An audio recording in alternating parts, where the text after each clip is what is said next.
আপনি কি কখনো একটা বিষয় লক্ষ্য করেছেন কিংবা খেয়াল করে দেখেছেন? আকাশে যখন চিল উড়তে থাকে, মাঝে মাঝে কাক তখন চিলের উপর এসে বসে পড়ে।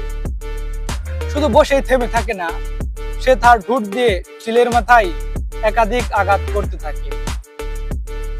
কিন্তু চিল কাকের হাত থেকে বাঁচার জন্য কাকের সাথে সে কখনোই লড়াই করে না। সে শুধুমাত্র একটা কৌশল অবলম্বন করে। কাক যখন চিলের মাথায় আঘাত করতে থাকে, সে তখন দ্রুত গতিতে উপরের দিকে উঠতে থাকে। উপরে অক্সিজেনের অভাব এবং দ্রুত গতির হওয়ায় কাক হাঁসফাঁস হয়ে চিলের উপর থেকে নিচ থেকে পড়ে যায়। ঠিক এই কাকের মতোই আমাদের পরিবারে, আমাদের সমাজে, আমাদের দেশে, আমাদের কর্মক্ষেত্রে বেশ কিছু কাক চরিত্রের লোক রয়েছে, যারা আপনার ভালো দেখলে পিছন দিক থেকে টেনে ধরে আপনার ক্ষতি করার চেষ্টা করে। আপনার সফলতা তারা চায় না।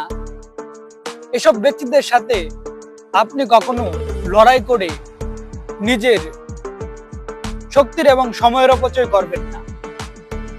আপনি আপনার গতিতে স্মুথলি চলতে থাকবেন, তাহলেই সফলতা আসবে।